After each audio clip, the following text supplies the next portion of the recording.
किसने भेजा है ये पार्सल? चलिए जी ओपन करके दिखाते हैं। बिस्मिल्लाहिर्रहमानिर्रहीम। ये गिफ्ट मिला है हमें और ये किसने भेजा? Really have no idea. वालेकुम सलाम। ठीक है, मैं इसको ओपन करूँगी। ये कहाँ से ओपन होगा?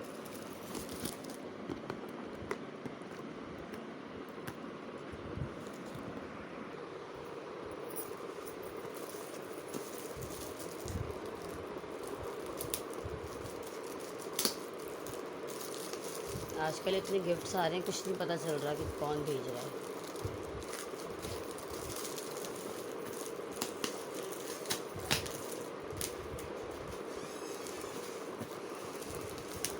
एक मिनट जी, ये आया है हमारे लिए गिफ्ट, लेकिन किसने भेजा है, कौन इतना मेहरबान है? हमारा दोस्त। हमें इस बारे में कोई इल्म नहीं। अभी हम देखेंगे इसके ऊपर मेंशन क्या है। जी क्या है इसके अंदर? I will.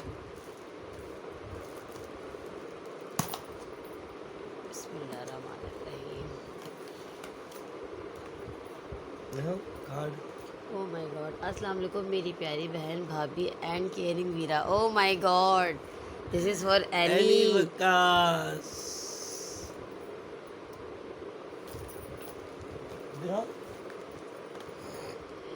देखिए जी स्मार्ट कलेक्शन के perfumes. Oh my God, what is this? एक छोटा सा सेल। लेकिन प्यारा और दुआओं से भरा गिफ्ट आप दोनों के लिए। अल्लाह पाक आप दोनों को ओ my God, this is so cute. Thank you any. बहुत सारी खुशियाँ, बहुत अच्छा लगा, इतना मज़ा आया। ओ माय गॉड, इतने सारे परफ्यूम्स, सारा स्मार्ट कलेक्शन तुमने मुझे भेज दिया। अच्छा लाइट भी भेजी है भाई, मुझे लाइट भी भेजी है। वाह वाह वाह। अब इस पे सेल नहीं, सेल लगाओ इसमें, इसको सेल से ज़रा ओपन करें। ये इसमें सेल भी भेजे हैं भाई। अरे पूरे ओ प्रॉपर माय तरीके से गॉड, अगर रेड कलर की चुनरी, ये मैं वेयर करके दिखाऊंगी आज। Thank you any, thanks a lot. ये वीडियो इसीलिए बनाई है क्योंकि अब तक जितने भी पीआर पैकेजेस रिसीव हो रहे हैं तो सबकी जो है ना मैं वीडियो बना रही हूँ